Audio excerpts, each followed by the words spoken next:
샬롬, 제인에어 2권 18번째. 장님의 불구자를 위해 희생하는 것을 두고 보지 않을 거야. 부자이고 독립했어요. 그러니까 저는 자유로운 몸이라고요. 누구한테 얽매이지 않아도 된다고요. 그렇다면 내 곁에 있어 주겠소? 그럼요, 물론이죠. 당신이 반대하지 않는다면요. 저는 당신의 이웃, 간호사, 가정부가 되어 줄게요. 외로운 당신에게 말동무가 되어주고 책도 읽어주고 같이 산책하고 나란히 앉아 있고 보살펴주고 당신의 눈과 손이 될게요. 이제 우울한 표정 짓지 말아요. 제가 살아있는 동안 저는 당신을 떠나지 않을 거예요. 그는 대답이 없었다. 침울한 표정으로 생각에 잠겨 있었다. 그는 한숨을 쉬더니 무슨 말을 하려다 다시 입을 다물었다. 나는 마음에 걸리는 것이 있었다. 내가 너무 쉽게 세속적 관습에 따라 말했다는 생각이 들었다.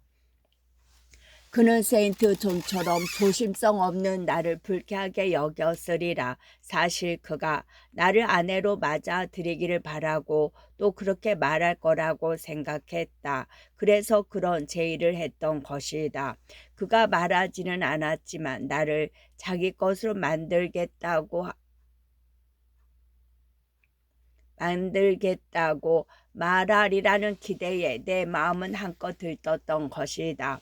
그런데 그의 얼굴에서 그런 기색을 찾아보기는커녕 낯빛이 점점 더 어두워졌다. 나는 내가 오히려 착각하고 바보 같은 짓을 한 것이 아닌가 하는 생각이 문득 들었다. 나는 슬그머니 그의 품에서 빠져나오려고 했다. 그러나 그는 한층 더 힘껏 껴안았다. 안돼 제인 가지마. 나는 당신의 목소리를 듣고 당신이 내 곁에 있어서 정말 기쁘고 당신한테 달콤한 위안을 얻었소. 나는 이 황홀한 기쁨을 포기할 수 없소. 나에게는 아무런 기쁨도 없소. 나는 당신을 내 사람으로 만들고 싶소. 세상 사람들은 비웃겠지. 자기밖에 모르는 이기적인 놈이라고. 하지만 아무래도 상관없어. 내 영혼이 당신을 원하니까 내 영혼을 충족시켜야겠소. 그렇지 않으면 내 영혼은 내 몸에 무시무시한 복수를 할 테니까. 네. 제가 당신 곁에 있을 거예요. 아까 말씀드렸잖아요. 하지만 당신이 내 곁에 있겠다는 것은 내가 생각하는 것과 의미가 다른 것 같소. 아마 당신은 내 손이 되고 의자가 되고 말하자면 친절한 간호사로서 나를 돌봐주겠다는 거겠지. 당신은 착하고 마음이 더 없이 넓으니까 불쌍한 사람을 위해 기꺼이 자기를 희생할 수 있는 사람이지. 물론 나는 그것만으로 만족하고 아버지처럼 당신을 아껴주면 되겠지. 그런 의미요? 어서 말해봐요. 저는 당신이 원하시는 대로 할 거예요. 간호사가 되어달라고 하면 그걸로 만족할게요. 그러나 당신은 평생을 내 간호사로 일할 수 없어. 제인, 당신은 젊고 앞으로 결혼도 해야 해. 결혼 생각은 없어요. 결혼 생각을 해야지. 예전에 나라면 당신의 생각을 바꿔놓았을 텐데. 그러나 지금의 나는 눈먼 허수아비일 뿐이니. 그의 얼굴이 다시 어두워졌다. 반대로 나는 한층 기분이 좋았고 용기가 생겼다. 그의 마지막 말에서 문제의 본질을 깨달았던 것이다. 그러나 그것은 조금도 어려운 문제가 아니었으므로 꺼림칙한 기분을 떨쳐버릴 수 있었다. 나는 밝은 목소리로 말했다. 누군가가 당신을 본래의 모습으로 만들어 드릴 거예요. 나는 풍성하고 긴 그의 머리를 가르며 말했다. 당신은 마치 사자 같아요. 들판으로 쫓겨난 느부갓네살 같아요. 정말이에요. 머리털은 독수리 깃털 같고 발톱은 아직 못 봐서 새의 발톱 같은지는 모르겠지만 이쪽 팔에는 손도 손톱도 없소. 그는 품에서 잘린 팔을 꺼내 보여주었다. 나무 토막일 뿐이지 끔찍한 몰골이야. 그렇지 않소 제인. 손을 봐도 가엾고 눈을 봐도 이마에 난 화상 흉터를 봐도 가여워요. 하지만 무엇보다 닥한 것은 그 모든 것과 상관없이 당신을 사랑하고 소중히 여기는 사람이 있다는 거예요. 나는 당신이 잘린 내 팔과 화상 흉터 투성인 내 얼굴을 보면 즐겁을 하고 뒷걸음칠 줄 알았소. 그런 생각을 하다니요. 그런 말씀 마세요. 그렇게 사람 볼 줄 모르냐고 얕보지도 모르니까요. 그리고 잠깐만 놓아주세요. 불도 좀 더 피우고 난로도 청소해야겠어요. 불이 잘 타오르지는 알 수 있나요? 오른쪽 눈에 밝은 빛이 느껴지지. 붉은 안개처럼 말이야. 촛불은요. 아주 희미하게 보여. 각각의 하얀 구름처럼 저는 보이나요? 아니 요정 아가씨. 그러나 당신 목소리를 듣고 당신을 덧없이 기쁘고 감사해. 저녁은 언제 드세요? 저녁은 먹지 않소. 하지만 오늘 저녁은 좀 드세요. 제가 배고프거든요. 미처 생각을 못하고 있어서 그렇지. 당신도 배고플 거예요. 나는 메리를 불러서 방을 깨끗이 청소하고 식사도 준비해 달라고 했다. 나는 기쁨에 들떠서 식사를 할 때나 식사를 마친 뒤에도 한동안 편안하고 즐겁게 이야기했다. 그와 같이 있을 때는 애써 품위 따위 지킬 필요도 없고 유쾌한 기분을 억누를 필요도 없었다. 서로 마음이 통한다는 것을 믿고 있으니 마음이 편안했던 것이다. 내 모든 말이나 행동이 그에게 위안을 주고 생기를 북돋워 주었다.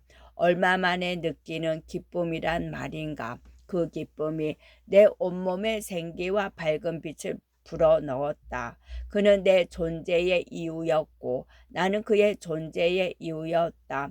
그의 얼굴에 미소가 퍼졌고 그의 이마는 기쁨으로 반짝였으며 그의 표정은 다정하고 부드러웠다.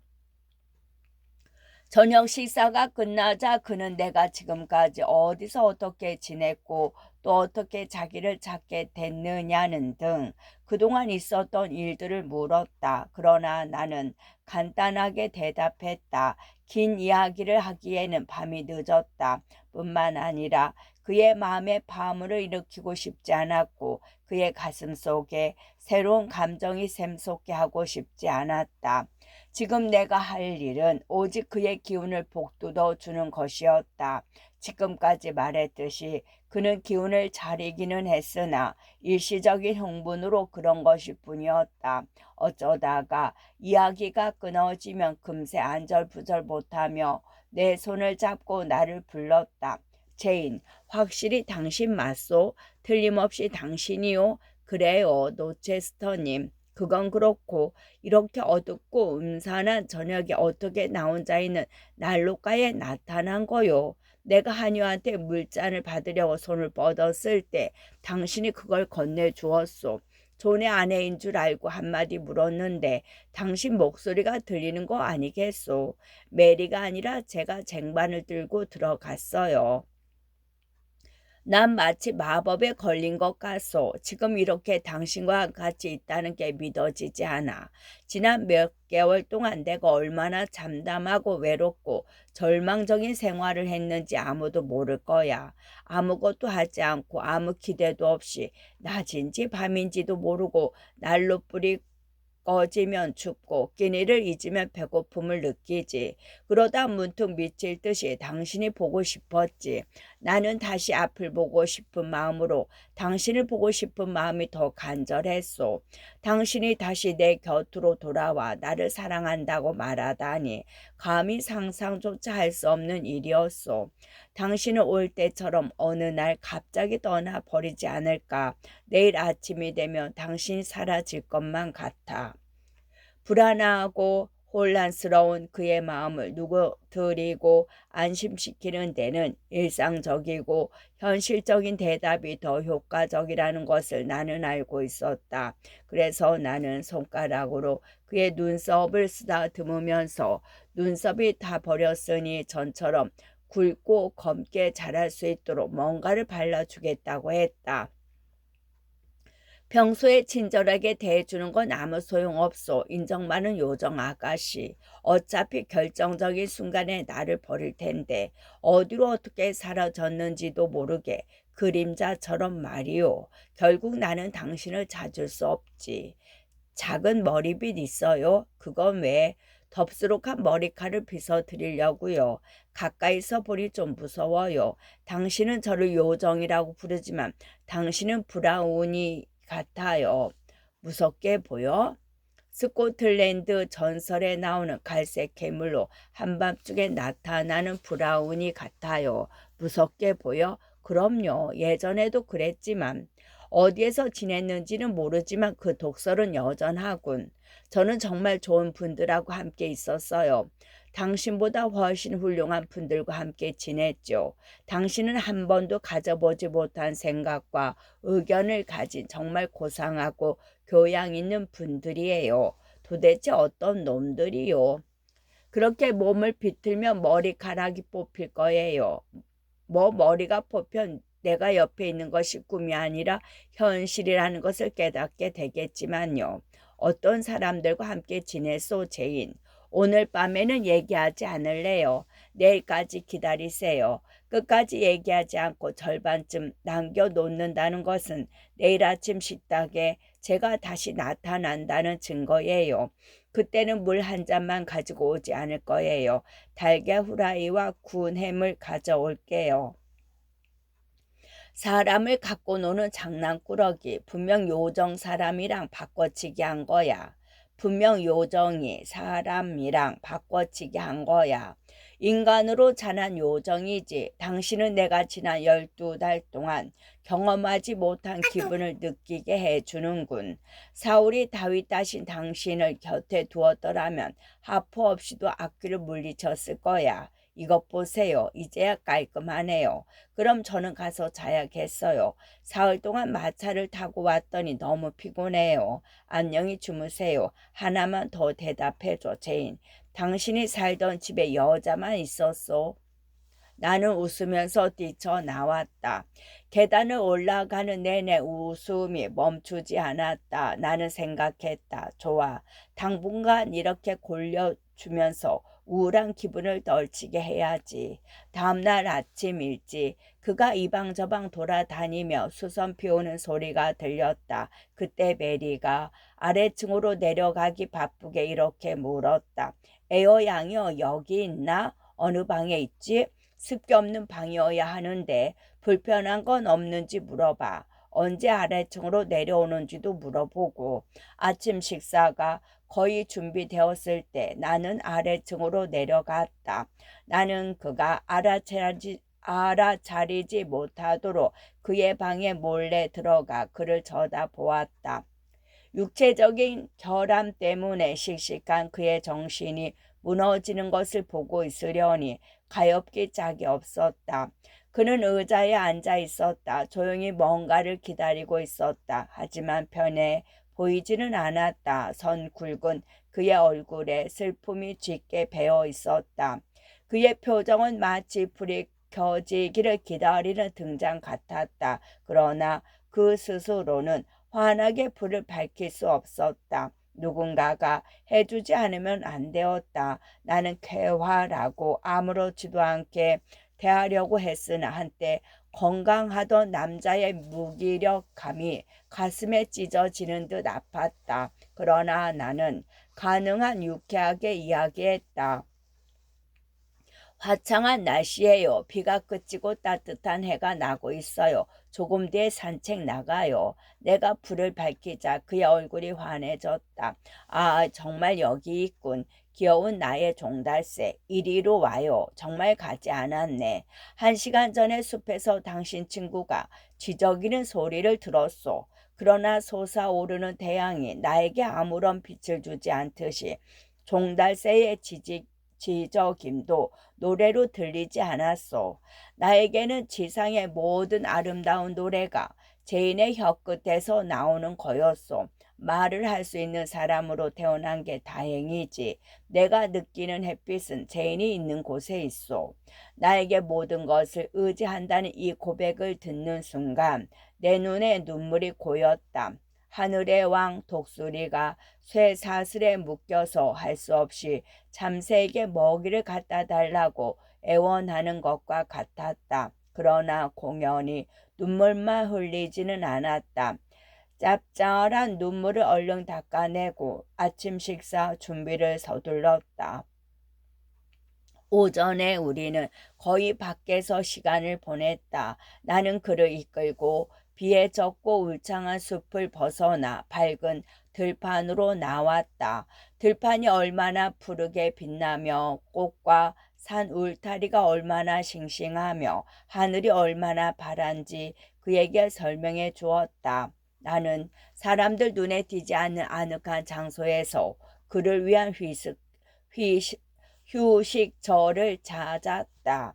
마른 나무 그루터기였다.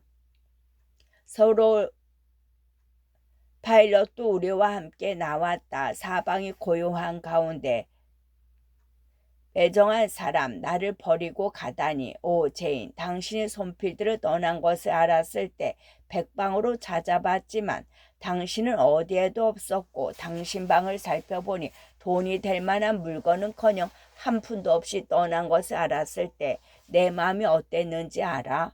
내가 선물해준 진주 목걸이는 그대로 상자 속에 있었고 신혼여행을 위해 꾸린 트렁크는 줄로 묶어 자물쇠로 채운 채로 있더군. 의지할 곳 없고 돈 한 푼 없이 나의 사랑하는 제이는 도대체 어떻게 하려는 건가 하고 생각했소. 그동안 당신은 어떻게 지냈소? 어서 얘기해 줘요. 그가 재촉하자 나는 지난 한 해 동안 있었던 일들을 들려주었다. 사흘 동안 아무것도 먹지 못하고 헤맸던 이야기는 적당히 넘어갔다. 있는 그대로 얘기해서 그의 마음을 아프게 할 필요는 없었다. 그러나 그렇게 줄여서 얘기했는데도 선량한 그는 내가 예상했던 것보다 더 가슴 아파했다. 살아갈 방법 하나 없이 그렇게 도망쳐서는 안 될 일이었다는 것이었다. 내 생각을 솔직히 털어놓았어야 했다는 것이다. 그랬다면 자기의 정부가 되어달라고 강요하지 않았을 거라고 했다. 자신은 절망한 나머지 겉으로 보기에는 난폭해 보이지만 진심으로 독재적으로 굴 수는 없다고 했다. 그리고 찾아갈 친구 하나 없는 내가 이 넓고 험한 세상에 뛰어들려고 했다면 차라리 그 대가로 자기 재산의 절반을 나한테 주었을 거라고 했다. 그리고 내가 그에게 얘기한 것보다 더 힘들고 괴로웠을 거라고 했다.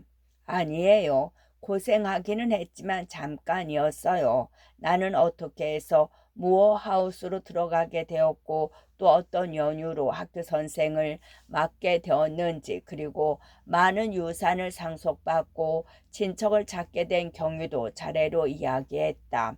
물론 말하는 도중에 세인트 존 리버스의 이름이 여러 번 언급되었다. 이야기가 끝났을 때 그의 입에서 바로 세인트 존이라는 이름이 튀어나왔다.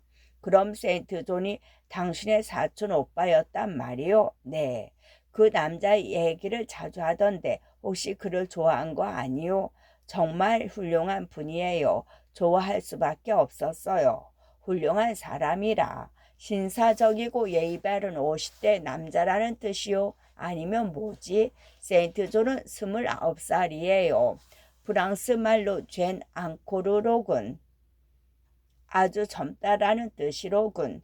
키가 작고 맥없고 못생긴 남자요. 성숙한 미덕을 가진 정도가 아니라 그저 나쁜 짓을 하지 않을 정도의 인물이요.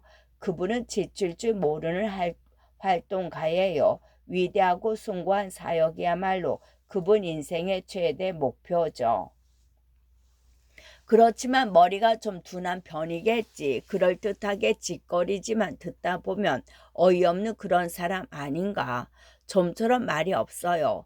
말할 때는 굉장히 논리적이고 핵심만 말하죠. 머리가 매우 비상해요. 감동적이지는 않지만 힘을 보태고 웃기는 해요.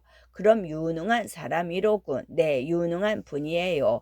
교육을 제대로 받은 사람이요. 세인트 존은 지식이 뛰어난 학자예요.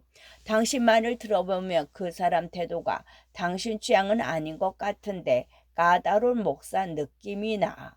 그분의 태도에 대해서는 아직 말씀드리지 않았어요. 하지만 제가 악취미를 갖지 않는 다음에야 제 취향이 아닐 리는 없어요.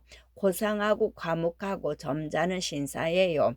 외모는 어때? 그 사람을 어떻게 묘사했는지는 잊어버렸지만 아무튼 하얀 넥타이를 목이 조일 정도로 바짝 졸라매고 밑창이 두껍고 목이 긴 구두를 신고 장뜩 거드름 피우는 신출내기 부목사 같은데 어때?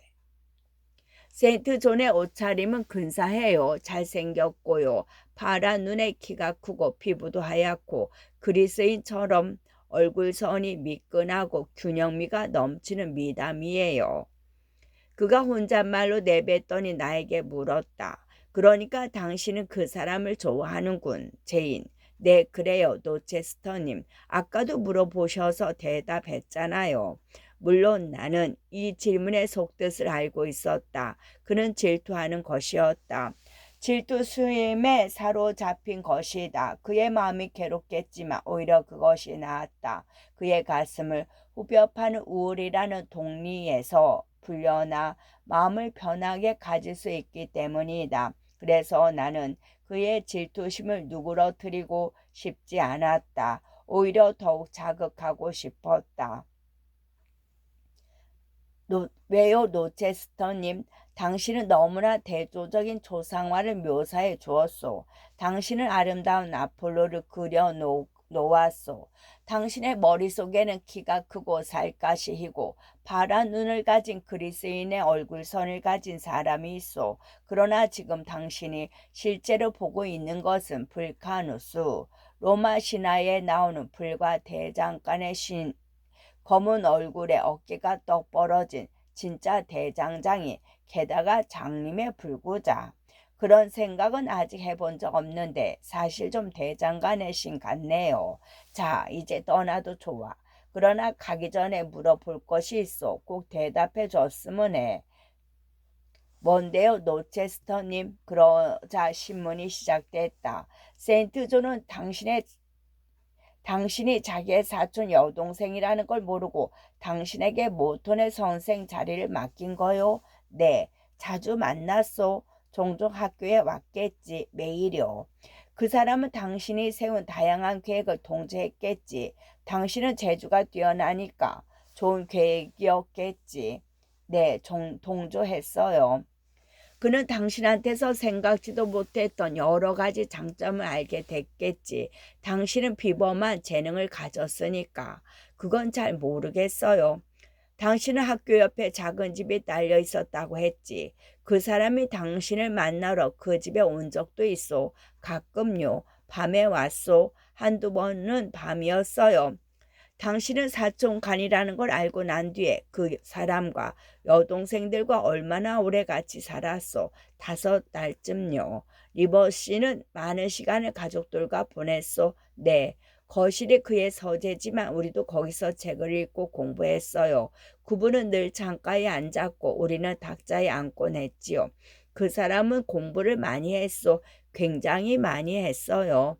무슨 공부를 했어? 힌두스탄이어요. 그럼 당신은 뭘 했어? 처음에는 독일어를 공부했어요. 그가 가르쳐 줬어. 그분은 독일어를 몰라요. 그럼 그가 당신한테 뭘 가르쳤어? 힌두스탄이어 조금요. 리버스 씨가 당신에게 힌두스탄이어를 가르쳤소? 네. 자기 누이 동생들에게도 아니요. 저만 가르쳐 줬어요. 당신이 부탁해서 아니요. 그가 먼저 가르쳐 주겠다고 한 거요? 네. 잠시 침묵이 흘렀다. 무엇 때문에 그랬을까? 힌두스탄이어가 당신에게 무슨 필요가 있다고. 그분은 저와 함께 인도에 갈 계획이었어요. 아, 이제야 핵심에 이르렀군. 그는 당신과 결혼하고 싶었던 거야? 그가 정언했어요. 그건 사실이 아니야. 나를 골려주려고 꾸며낸 거짓말이야. 미안하지만 사실이에요. 그것도 몇 번이나 정언했어요. 그리고 언제가 당신이 그랬던 것처럼 자기의 의지를 끝까지 관철하려고 했어요. 다시 말하지만 나를 떠나도 좋아. 대체 몇 번이나 같은 말을 해야 알아듣겠소. 떠나도 좋다는데. 여기 있으면 기분이 좋아서 그래요. 아니요, 제인. 여기 있으면서 기분 좋을 리 없지 않소. 당신 마음은 딴 데가 있지 않소. 그 사촌 오빠 세인트 존 말이요. 바로 이 순간까지 나는 당신을 나를 버리고 갔을 때도 믿었소. 그것이 스릿은 고통 속에서 유일하게 맛보는 한 방울의 꿀물이었지. 오래 헤어져 있는 동안 나는 헤어진 슬픔에 뜨거운 눈물을 흘리고 당신이 죽은 줄 알고 비탄에 빠져 있었는데 당신은 다른 남자를 사랑하고 있는 줄은 생각지도 못했소. 그러나 이젠 소용없는 일이지. 나를 두고 가시오. 어서 가서 리버스 씨와 결혼해요. 그럼 저를 뿌리치세요. 밀어서 내 동댕이 치라고요. 제 발로는 절대 당신을 두고 가지 않을 거예요. 나는 당신의 목소리를 좋아해. 들을 때마다 희망이 되살아나고 진심이 전해지거든. 그 목소리를 들으면 바로 1년 전에 나로 돌아가는 것 같소. 당신이 새로운 인연을 맺는다는 걸 잊어버리고 말이오. 그러나 나는 바보가 아니야. 어서 가시오. 어디로 가죠? 당신이 선택한 길로. 그게 누구예요? 알지 않소? 세인트 존 리버스. 그분은 제 남편이 아니에요. 앞으로도 영원히 그럴 거예요. 그분은 저를 사랑하지 않아요. 저도 그분을 사랑하지 않고요. 그분은 로저먼드라는 아름다운 아가씨를 사랑해요. 그분도 사랑할 줄은 알지만 당신의 사랑과는 다르죠. 그분은 저를 단지 선교사의 아내로 적합하다는 이유로 저와 결혼하기를 원했던 거예요. 로저먼드 양하고는 맞지 않는 자리니까요. 그분은 선량하고 훌륭한 사람이지만 엄격해요. 저한테는 얼음장처럼 차가운 사람이고요. 당신과 많이 달라요. 저는 그분 곁에 있어도 행복하지 않아요. 저에 대한 애정이 넘친다거나 예뻐해 주지도 않아요. 저에게는 어떤 매력도 느끼지 않아요. 저의 젊음조차도요. 정신적인 면에서 몇 가지 쓸모있는 장점을 가졌다는 건 인정해 주지만요. 그런데도 당신을 떠나 그분한테 가라고요. 나도 모르게 몸서리를 쳤다. 그리고 비록 눈이 멀긴 했지만 다시 없이 그의 얼굴에 미소가 흘렸다. 이봐 제인, 그게 정말이오. 당신과 리버스 씨는 그것밖에 안 되는 관계였단 말이오. 정말이에요. 질투할 필요도 없어요. 당신의 우울한 기분을 조금이라도 덜어주려고 일부러 골려준 거예요. 화내는 것이 슬퍼하는 것보다 나은 것 같아서요. 이러나 저러나 제가 당신을 사랑하기를 원하신다면 또한 제가 당신을 얼마나 사랑하는지 아시면 당신은 분명 흡족하고 뿌듯해 할 거예요. 제 마음은 오로지 설령 운명이 제 몸을 당신에게서 빼앗아 간다 해도 마음은 영원히 머물 거예요. 다시 괴로운 생각이 그의 얼굴을 덮쳤다. 화상으로 일그러진 내 눈, 불구가 된 내 팔. 그는 분하고 억울한 듯 중얼거렸다. 나는 그를 위로해 주었다. 이때 나는 그가 무슨 생각을 하고 있는지 알고 있었다. 대신 말하고 싶었지만 차마 꺼낼 용기가 없었다. 그가 잠시 고개를 돌렸을 때 굳게 감긴 그의 눈꺼풀 밑으로 눈물이 고이더니 남자다운 뺨에 흘러내렸던 것이다. 나는 가슴이 벅차오르는 것 같았다. 잠시 뒤 그가 말했다. 나는 손필듯 과수원에 벼락 맞은 마로니의 고목이야.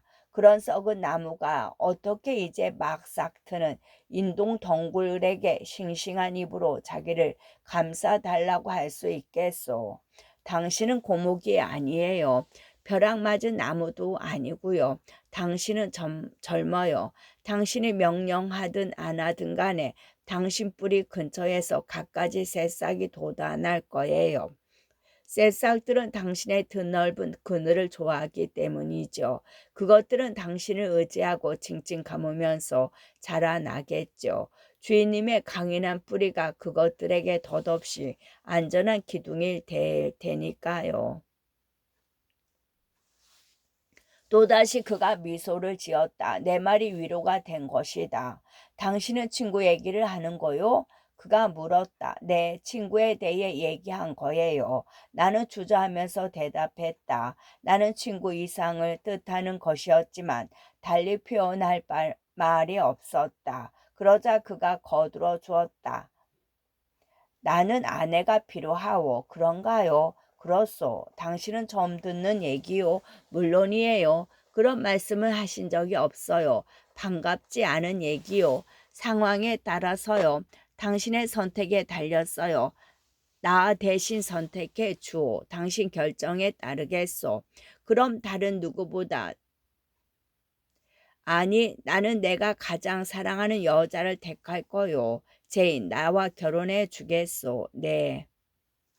당신을 이끌어주지 않으면 아무데도 갈 수 없는 이 불쌍한 장님하고 말이요. 네.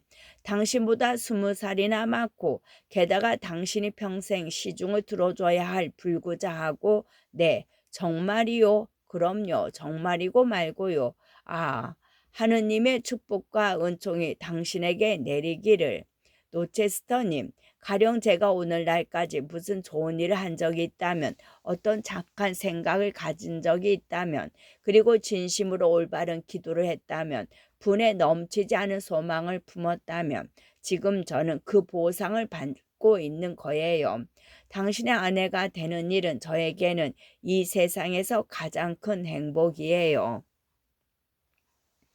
당신은 희생을 마다하지 않기 때문이지. 희생요? 제가 희생을 한다고요? 굶주림 대신에 식량을 얻고 기대 대신에 만족을 얻는데요. 소중한 사람을 끌어안거나 사랑하는 제가 믿는 사람에게 의지할 수 있게 된 것을 희생이라고 하나요? 그것이 희생이라면 저는 기꺼이 희생하겠어요.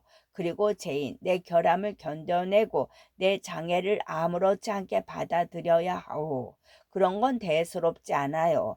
대견하게도 당신은 여전히 독립적이고 도움을 주거나 보호해주는 의무 말고 어떤 의무도 경멸하던 때보다는 제가 당신을 도울 수 있는 더욱 지금까지 나는 다른 사람의 도움을 받거나 남에게 끌려다니는 걸 싫어했소. 하지만 이제부터는 그렇지 않겠소. 내 손이 제인의 조그만 손가락에 잡힐 것 생각하니 무척 행복하오. 하인의 손에 잡히는 것은 싫지만 하인들이 붙어 다니기보다 차라리 나 혼자 있는 것이 좋았소. 그러나 제인의 부드러운 시중을 받으면 영원한 기쁨을 누릴 수 있을 것이요. 이렇게 나한테 꼭 맞는 사람인데 나는 과연 그럴까? 네, 제 기질 하나하나까지 다 맞으니 걱정 말아요. 그렇다면 더 이상 기다릴 이유가 없어. 바로 결혼합시다. 그는 흥분한 표정과 목소리를 말했다. 과거에 조급했던 성격이 되살아난 것이다.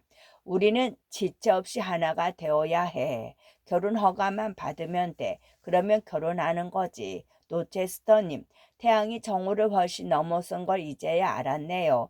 파일럿은 점심을 먹으러 벌써 집으로 돌아갔어요. 시계 좀 봐요. 자, 당신 허리띠에 차요. 제인, 오늘부터 당신이 가지고 다녀요. 이제 나는 필요 없으니까. 오후 4시가 다 되어 가네요. 배고프지 않으세요? 사흘 뒤에 결혼식을 올립시다. 이젠 옷이나 보석은 필요 없어. 아무 가치도 없는 것이지. 햇볕이 빗방울을 모두 말라버렸네요. 바람이 없이 무척 더워요. 제인, 내가 지금 넥타이 밑에 검붉은 목에 당신의 조그만 진주 목걸이를 하고 있다는 사실을 알고 있소. 나는 하나뿐인 내 보물을 잃어버린 날부터 줄곧 이걸 목에 걸고 있었소. 숲을 지나서 집으로 돌아가요. 그 길이 그늘져서 시원할 거예요. 그는 내 말에는 귀 기울이지 않고 자기 얘기만 했다. 당신은 내가 신앙이 없는 사람이라고 생각하겠지. 그러나 지금 이 순간 내 가슴은 자비로운 땅 위의 하느님께 감사한 마음으로 가득하오. 하느님은 인간이 보는 것처럼 보시지 않지만 인간보다 훨씬 명료하게 살피신다오. 하느님은 사람과 달리 훨씬 더 현명하게 판단하시지. 나는 잘못을 저질렀소. 때묻지 않고 순수한 꽃을 짓밟을 뻔했소. 그 순결함에 죄악의 입김을 불어넣으려 했소. 그래서 전능하신 하느님께서는 그걸 내게서 빼앗아 가셨지. 완고하고 반항심에 불타오른 나는 하늘의 섭리를 저주하려고 했소. 하나님의 뜻을 거부하고 반항했소. 그래서 하느님은 예정대로 심판하셨지. 재앙이 내 몸에 격혀이 쌓여 나는 죽음의 골짜기를 지나지 않을 수 없었소. 하느님은 엄중하게 벌하셨소. 한 번 심판을 받은 뒤 영원히 하찮은 인간으로 전락했지. 당신도 알고 있듯이 나는 내가 가진 힘을 자랑했지만 지금은 어떻소?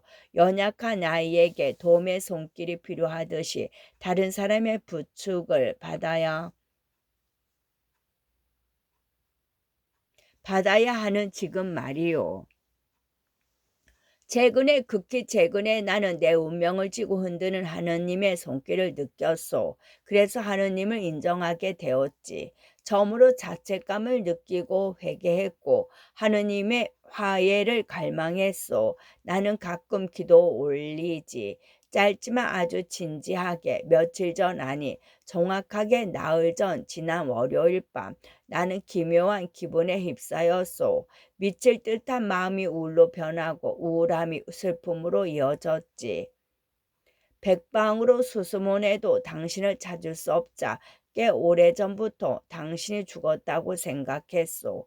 그날 밤 늦게 11시에서 12시 사이였을 거야.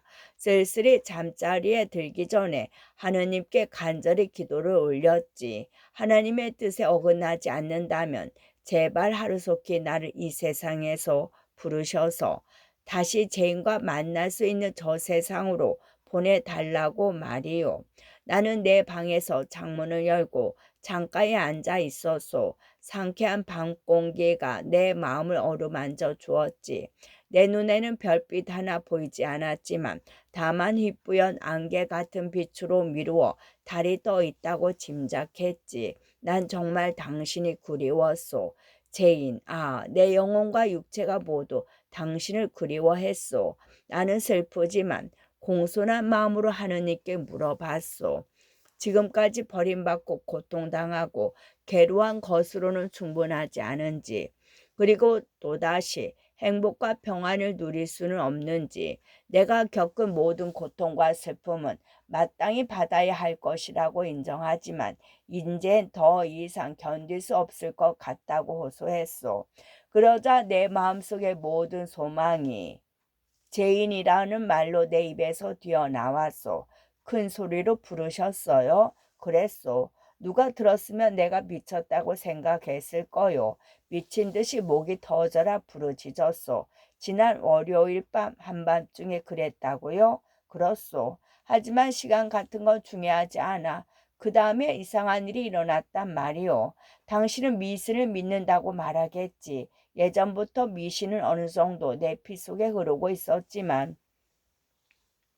이건 분명 실제로 일어난 일이요. 내 귀로 분명히 들었으니까 내가 제인 하고 부르짖자 어디서 들려왔는지 누구의 목소리인지는 알 수 없으나 갈게요, 기다려요 라고 대답했소. 그리고 뒤이어 어디 계세요? 라는 말이 바람의 속삭임처럼 들려왔소. 이 말을 듣는 순간 내 머릿속에 어떤 생각과 그림이 펼쳐졌는지 이야기해주고 싶지만 표현할 길이 없어. 끝.